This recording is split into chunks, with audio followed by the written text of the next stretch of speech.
कश्मीरी अवाम की हक़ खुद इरादियत की मुसल्लिमा तहरीक को दबाने के लिए भारत ने अपनी 10 लाख फोर्सेस कश्मीरियों पर मुसल्लत करके इलाके को दुनिया के सबसे ज्यादा फौजी तैनाती वाले खित्ते और वसी और अरीज जेल में तब्दील कर दिया है। काबिज भारतीय फौजी जिन्हें काले कवानीन के तहत वसी इख्तियारात हासिल हैं, इंसानियत के खिलाफ संगीन और हौलनाक जराइम का इर्तकाब कर रहे हैं।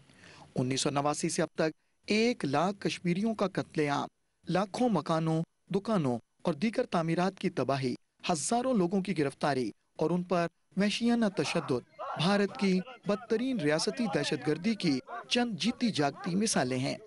बदतरीन भारतीय रियासती दहशतगर्दी और हौलनाक जराइम की वजह से जहां कश्मीर में हर चीज तबाह और हर शोबा जिंदगी मफलूज हो चुका है, वहीं भारतीय मजालिम और तशद्दुद ने कश्मीरियों की जहनी सेहत पर भी तबाहकुन और भयानक असरात मुरतब किए हैं।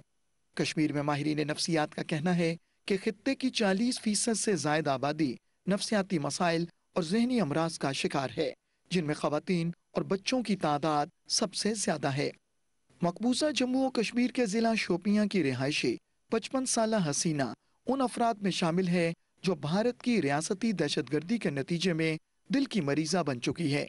इस सितम रसीदा माँ का 22 साला बेटा उज़ैर कश्मीर से हजारों मील दूर भारत की आगरा जेल में पाबंद सलासिल है। उज़ैर उन हजारों कश्मीरी नौजवानों में शामिल है जिन्हें 5 अगस्त 2019 को जम्मू और कश्मीर की खुसूसी हैसियत के खात्मे के वक्त गिरफ्तार किया गया था। गम अलम की तस्वीर बनी उज़ैर की वालदा उस दिन से सदमे से बेहाल है। बेटे की जुदाई की वजह से ये माँ दिल की मरीजा बन चुकी है।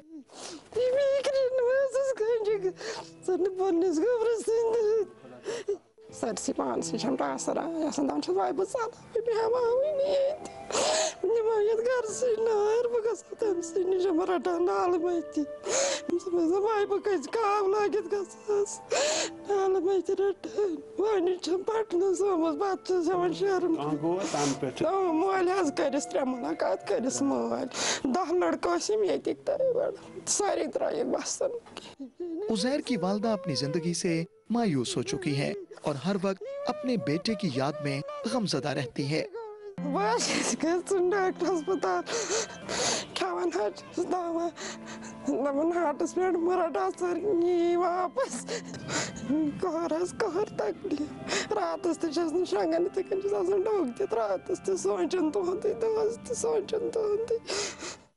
हसीना की तरह लाखों कश्मीरी खानदान जो भारत की रियासती दहशतगर्दी के नतीजे में मुतासिर हुए हैं, मौत से भी बदतर जिंदगी गुजार रहे हैं और जो लोग तशद्दुद और घुटन के माहौल में रहने पर मजबूर हैं, उनकी सेहत पर भी खौफनाक असरात मुरतब हो रहे हैं। 2016 जब टर्मोइल स्टार्ट हुआ तो उस टाइम पे पहले दिन तो ऐसे मतलब सडनली बहुत ही अनएक्सपेक्टेड था।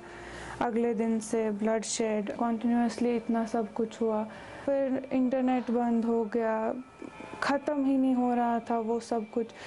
उसके साथ साथ जो रोज़ रोज़ पैलेट से उसके साथ ऐसा हुआ, इसके साथ ऐसा हुआ, तो उस सब में पॉसिबल नहीं था कि खुद को उससे आइसोलेट करे। हालांकि मेरे साथ तो पर्सनली कुछ नहीं हुआ। ऐसा इंसान सोचता है कि अगर इसके साथ हुआ तो क्यों हुआ, और कल को हो सकता है मैं इसकी जगह हूँ तो मेरे साथ भी हो सकता है, ये तो किसी के साथ भी हो सकता है। प्रॉब्लम ये था कि दिमाग में वो बार बार स्ट्राइक हो रहा था, क्यों क्यों क्यों क्यों ऐसा हो रहा है। मतलब मैंने कुछ किया नहीं, मैंने इतना सब कुछ देखा, अब एक नॉर्मल सी लाइफ कैसे स्टार्ट कर सकते हैं हम फिर से। उस चीज़ के लिए कुछ तो हमने किया नहीं, ये कल को फिर से होगा, और फिर ऐसा हुआ भी, आज तक हो रहा है।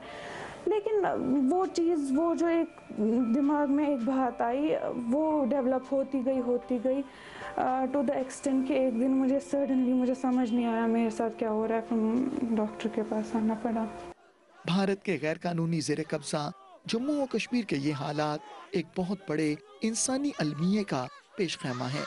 अब ये अक़वाम आलम की जिम्मेदारी है कि वो हिंदुत्व दहशतगर्दी के साए में जिंदगी बसर करने वाले इन लोगों को बचाने के लिए आगे आए, जिनकी जिंदगी शदीद खतरात से दो चार है।